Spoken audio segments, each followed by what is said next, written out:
जातिगत जनगणना से जो है बटेगा नहीं समाज बल्कि जुड़ेगा। और जो आपने पूछा कि विरोध करने वाले लोग प्रयास कर रहे हैं कि ऐसा नहीं होना चाहिए, तो वो बेईमान लोग हैं। वो SC ST OBC माइनॉरिटी को जो है हक अधिकार नहीं देना चाहते, इसलिए वो ऐसा कर रहे हैं। इसलिए तो जो है ये हम लोग जो है संघर्ष कर रहे हैं कि संवैधानिक जो अधिकार हैं उनसे हम वंचित हैं। वो सारे संवैधानिक अधिकार हमें मिले, ऐसा हम लोगों का प्रयास है। हम किसी का हक नहीं छीन रहे हैं। 4 वर्णों में बांट करके शिक्षा से वंचित रखा, सारे अधिकारों से वंचित रखा, मान सम्मान से वंचित रखा। ब्राह्मण शिक्षा ले सकता, ब्राह्मण शिक्षा दे सकता, क्षत्रिय शिक्षा ले सकता, दे नहीं सकता, वैश्य शिक्षा ले सकता, दे नहीं सकता, और शूद्र ना शिक्षा ले सकता ना शिक्षा दे सकता। शूद्र का मतलब SC ST OBC दलित पिछड़ा आदिवासी, भारत के मूल निवासी, इन्हें शिक्षा से वंचित रखा। हर क्षेत्र में जो है सामाजिक सिस्टम में भी जो है हमें बेइज्जत किया जा रहा है, धार्मिक उसमें भी जो है बेइज्जत किया जा रहा है। ईंटें बनाई हमने, गारा बनाया हमने, ईट गारे का मंदिर बनाया हमने, मूर्त राशि हमने, किंतु प्राण प्रतिष्ठा होते ही मंदिर पुजारी का हो गया, ईट गारे का समीकरण जाने कहां हो गया। राष्ट्रपति को जो है मंदिर में नहीं घुसने दिया जाता है। बताइए कि बहुत बहुत स्वागत है। आप देखना शुरू कर चुके हैं आर्टिकल 21 और हम हैं आपके साथ प्रेम कुशवाहा। हम हैं आज मध्य प्रदेश के निवाड़ी में। निवाड़ी में आज बाबू जगदेव प्रसाद जी की शहादत दिवस के रूप में एक कार्यक्रम आयोजित किया गया है। तो कार्यक्रम के आयोजकों से बात करेंगे कि क्या कुछ बातें हुई हैं, और इन्होंने ज्ञापन भी दिया था जिलाधिकारी को, तो क्या कुछ मांगे रही हैं, तो बात करेंगे। बहुत बहुत स्वागत है सर जी। पहले तो आप परिचय बता दीजिए कि क्या परिचय हुआ आपका। मैं शालिग्राम कुशवाहा, पूर्व प्रत्याशी, विधानसभा निवाड़ी, बसपा से लड़ा था मैं 2013 का चुनाव। जी। मैं पूर्व सरपंच भी रहा हूँ, पूर्व मंडी डायरेक्टर रहा हूँ, पूर्व सोसाइटी डायरेक्टर रहा हूँ। आज जो कार्यक्रम था जातिगत जनगणना को लेकर के, जातिगत जनगणना को प्रमुखता से ये मुद्दा रखा गया है। तो एक तरफ सभाएं करके ये मांग उठती हैं कि जातिगत जनगणना हो, एक तरफ एक विशेष वर्ग सभाएं करके और लोगों को इकट्ठा करके बोलता है कि जातिगत जनगणना से नुकसान है, जातिगत द्वेष फैलेगा और इसको नहीं होनी चाहिए। तो ये विरोधाभास क्यों? जातिगत जनगणना से जो है बटेगा नहीं समाज बल्कि जुड़ेगा। और जो आपने पूछा कि विरोध करने वाले लोग प्रयास कर रहे हैं कि ऐसा नहीं होना चाहिए, तो वो बेईमान लोग हैं। वो SC ST OBC माइनॉरिटी को जो है हक अधिकार नहीं देना चाहते, इसलिए वो ऐसा कर रहे हैं कि जिसकी जितनी संख्या भारी उसकी उतनी हिस्सेदारी। अगर एक बाप का जो है, एक बाप के 4 बेटे हों, 4 एकड़ जमीन हो, तो एक एकड़ जमीन का हकदार हर भाई बैठता है।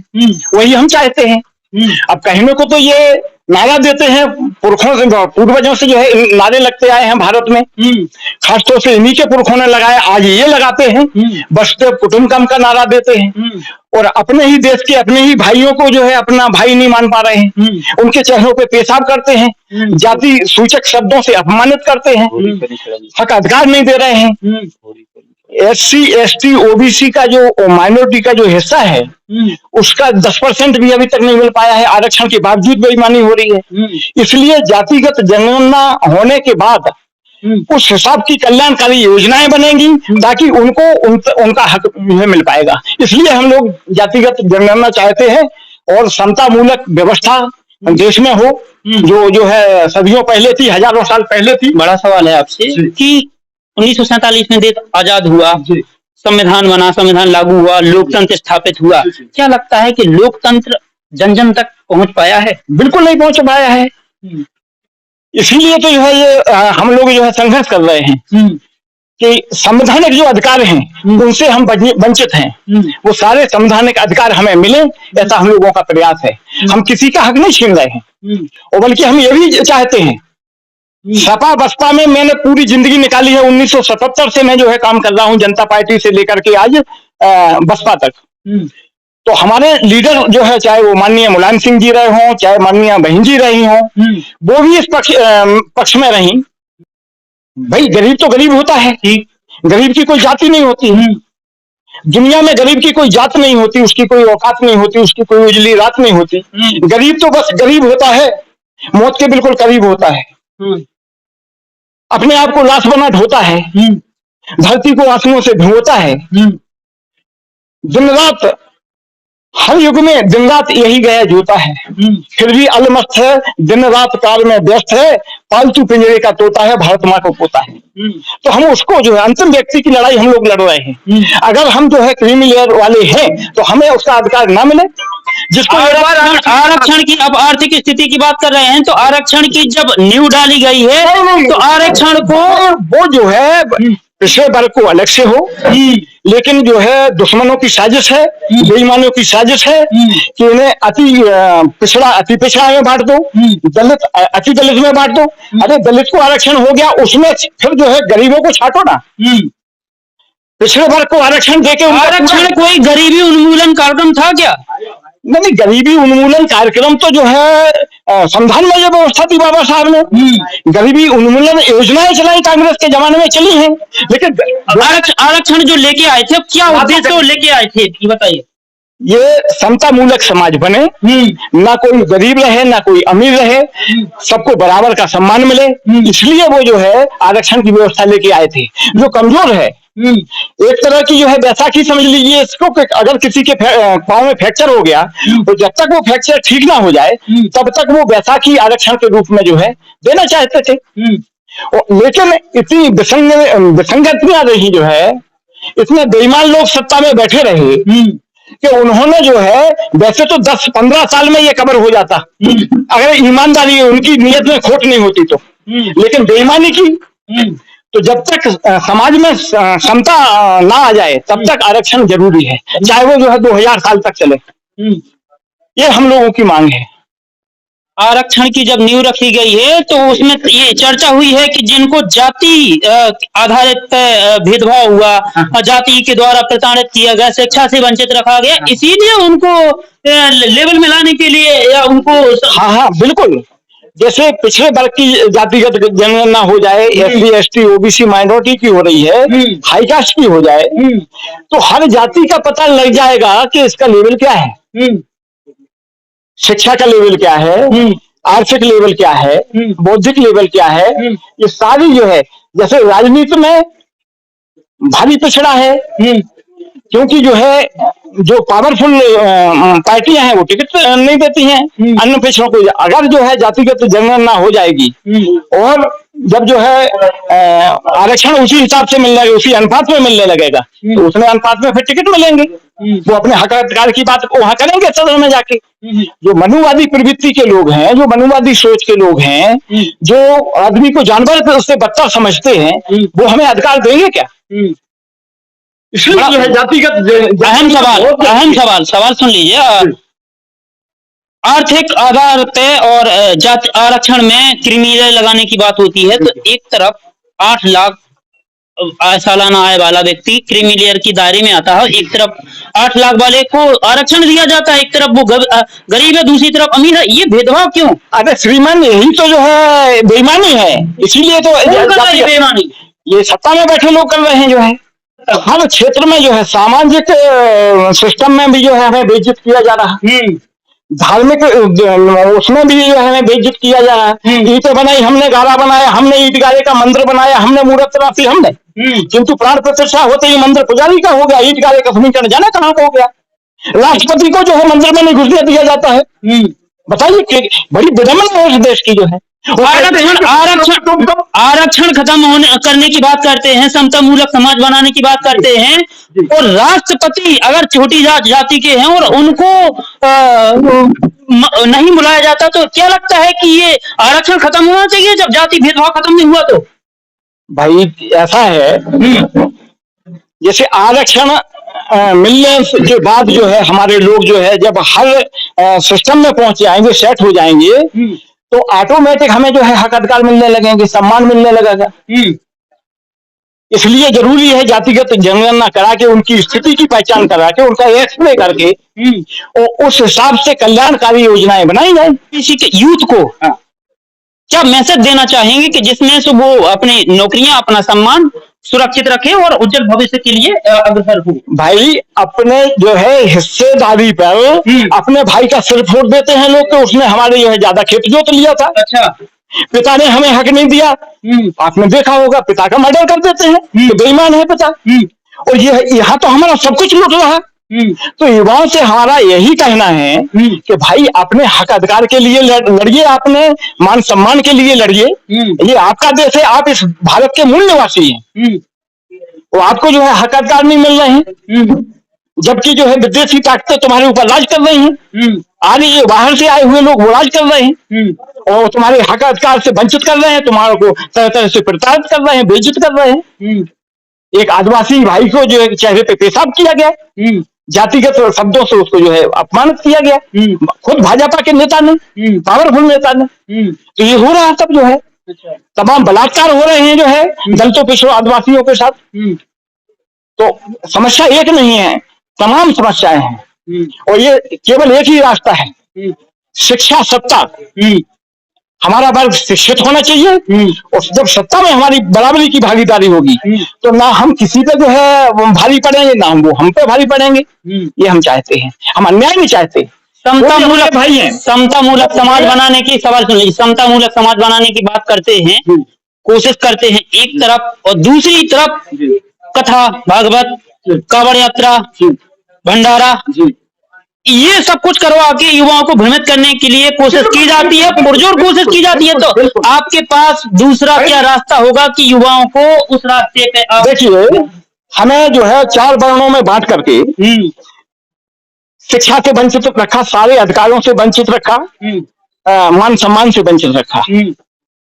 ब्राह्मण शिक्षा ले सकता, ब्राह्मण शिक्षा दे सकता, क्षत्रिय शिक्षा ले सकता, दे नहीं सकता, वैश्य शिक्षा ले सकता, दे नहीं सकता, और शूद्र ना शिक्षा ले सकता ना शिक्षा दे सकता। शूद्र का मतलब SC ST OBC, दलित पिछड़ा आदिवासी, भारत के मूल निवासी, इन्हें शिक्षा से वंचित रखा। भी वही जिस वर्ग को आप शूद्र कह रहे हैं वो वर्ग ना शिक्षा ले सकता है ना दे सकता है, वो सबसे ज्यादा धर्म को वोट हो रहा है। हाँ बिल्कुल हो रहा है, इसलिए कि उनको ये पढ़ाया गया है। भाई शिक्षा तो उन्हें दी नहीं, और जब शिक्षा उनको नहीं दी, मोबाइल की बैटरी अगर चार्ज होगी तो काम करेगी। जब उनका दिमाग चार्ज नहीं हो पाया, शिक्षा से चार्ज होता है। जब उस दिमाग को डिस्चार्ज रखा उनने, आज भी डिस्चार्ज करने की कोशिश हो रही है। शिक्षा इतनी महंगी कर दी है, विदेशों में जो महंगे जो है देश हैं, वहाँ शिक्षा जो है हमसे जो है बहुत कम में जो है मिल रही है उच्च शिक्षा। जो डिग्री वहां जो है 25-30 लाख में मिल जाती है, हमारे 1.5 करोड़ में हमारे यहाँ मिल रही है। तो ये बहुत बड़ी साजिश है, शिक्षा महंगी करके दलित पिछड़े आदिवासियों को यानी भारत के मूल निवासियों को शिक्षा से वो वंचित रखना चाहते हैं। अच्छा। और शिक्षा से वंचित रहेगा तो सब कुछ बर्बाद रहेगा।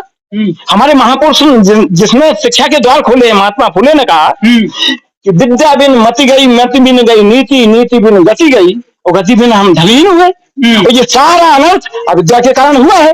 तो वो चाहते हैं कि ये अशिक्षित रहें, इसलिए वो धर्म की घुट्टी पिला रहे हैं। अच्छा। धर्मान्धता फैला रहे हैं, धर्म छोड़ छोड़ कर मंदिर। क्या लगता है कि धर्म को प्रमोट करने के बाद शिक्षा से वंचित हो जाते हैं लोग? जैसे इसका योगी का हम उदाहरण दे रहे हैं, योगी जी गोरखपीठ छोड़ करके और सत्ता के मंदिर में घुस गए हैं। अच्छा। और हमारे लोगों को कहते हैं कि नहीं नहीं धर्म बहुत अच्छा है, राजनीति तो बिल्कुल बेकार है। फिर जब राजनीति बेकार है तो ये सत्ता के मंदिर में घुसने की क्यों कोशिश कर रहे हैं? और आखिरी में सवाल आपसे ये है, कांवड़ यात्रा आखिरी सड़कें जाम थी, कांवड़ यात्रा में सड़कें जाम थी, उसका अगर सर्वे करा लिया जाए तो 2% भी हाई कास्ट का आदमी नहीं मिलता उसमें। जो लोग जो है हमारे हक अधिकार छीन रहे हैं, उस वर्ग के 2% लोग भी उसमें नहीं मिलते, सब हमारे लोगों को खदेड़ा जाता है। आप मध्य प्रदेश की राजनीति में रहे हैं, अनुभव है, मध्य प्रदेश की राजनीति में एक पुरोधा हुए हैं। जी नहीं फिलहाल तो मैं क्या उनका समाज सेवी हूँ, मैं कोशिश कर रहा हूँ कि हक अधिकार जो है हमें मिले। वो लड़ाई में छोटे सा सहयोग कर पा रहा हूँ मैं बसपा का जो है लोकसभा प्रभारी भी रहा हूँ जो है टीकमगढ़ छतरपुर का जो है। तो हमेशा हमने जो है 1977 10 साल का था तब से मैं ये प्रयास कर रहा हूँ कि हमें अधिकार जो है हक अधिकार मिले, और दर्जनों बार मैं जेल गया हूँ हक अधिकार के लिए, जैसे कि मंडल कमीशन के लिए। जी। तो मंडल कमीशन की लड़ाई में आप जेल गए थे? अरे कई बार जितने जेल भरो आंदोलन हुए मंडल कमीशन की लड़ाई में, अच्छा। उसमें हर बार मैं जेल गया हूँ, नाबालगी में कई बार जेल गया हूँ। तो मंडल की लड़ाई का प्रोधा कहा जा सकता है आप? नहीं, बिल्कुल नहीं जो है, मैं तो बहुत छोटा आदमी हूँ। प्रोधा कहो तो जो है शरद यादव जी को कहो, हाँ। माननीय जो है मुलायम सिंह जी को कहो, लालू जी को कहो, मुफ्ती मोहम्मद सईद को कहो, माननीय सुखलाल कुशवाहा जी को कहो, माननीय बहन जी मायावती जी या जो या मानवर कांसीराम जी बात मध्य प्रदेश की जब बात मध्य प्रदेश, छोटा सा कार्यकर्ता हूँ, वो मदद की बात सुन लीजिए। मध्य प्रदेश की जब बात आती है तो SC ST OBC मतलब बहुजन समाज के लिए कोई आवाज उठाने वाला था बहुत सुखलाल जी। सुखलाल जी का अरे सुनिए उन्होंने तो नारा दिया था कि मध्य प्रदेश की मजबूरी है, जब 60% यहाँ आबादी हमारी है पिछड़े वर्ग की। अच्छा। तो मध्य प्रदेश की मजबूरी है, पिछड़े वर्ग का मुख्यमंत्री जरूरी है। और उन्हीं की मांग पर, माननीय बरैया जी की मांग पर जो है संघर्ष पर, माननीय बरैया जी ने और माननीय सुखलाल जी कुशवाहा ने ये घर घर संदेश पहुंचा दिया था, जो है ताकत दी थी कि मध्य प्रदेश की मजबूरी है, पिछड़े वर्ग का मुख्यमंत्री जरूरी है। और बीजेपी को जो है मजबूरन पिछड़े वर्ग की माननीय जो है बहन जी, हमारी उमा बहन को जो है पेश करना पड़ा। अच्छा। मजबूरी में। अच्छा। नहीं तो कोई मनुवादी बैठता है उस कुर्सी पर जो है, और उन्हीं की बल पर जो है सत्ता आई, क्योंकि वो भीड़ जो नेता है प्रभावशाली नेता है। मैं उनको सम्मान करता हूं, उनको नमन करता हूं, लेकिन ना तो उन्होंने मुख्यमंत्री रहते 1 साल मुख्यमंत्री रह पाए वो मात्र, क्योंकि सत्ता हासिल की, जब चमन में बाहर आई कहा तेरा काम नहीं, सत्ता हासिल करके और फिर गुलाम को बैठा लिया शिवराज सिंह चौहान को। शिवराज सिंह जी चौहान पिछड़े वर्ग के थे, आज मोहन जी जो है पिछड़े वर्ग के हैं, PM जो है पिछड़े वर्ग के हैं, फिर भी पिछड़ा वर्ग परेशान है भाई। क्यों? उसको हक अधिकार नहीं मिल पा रहा, वो प्रताड़ित हो रहा है, तरह तरह से उसको अपमानित किया जा रहा है। आखिरी सवाल आपसे, इसलिए कि ये गुलाम हैं, रिमोट से चलने वाले हैं। असली शासक है जो है मोहन भागवत, संघ सरकार चला रहा पूरा। आखिरी सवाल, सुखलाल कुशवाहा जी और वर्तमान में जो पिछड़े नेता हैं, इनको अगर तुलना करते हैं तो उनके संघर्ष में कितना अंतर दिखाई देता है? इनकी कथनी जो काम करने का तरीका है, इसमें कितना अंतर दिखाई देता है?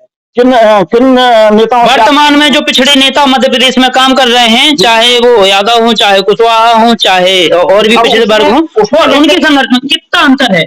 देखिए, वैसे कहना नहीं चाहिए, क्योंकि वो संवैधानिक पदों पर बैठे हैं और हम बाबा साहब के अनुयायी हैं।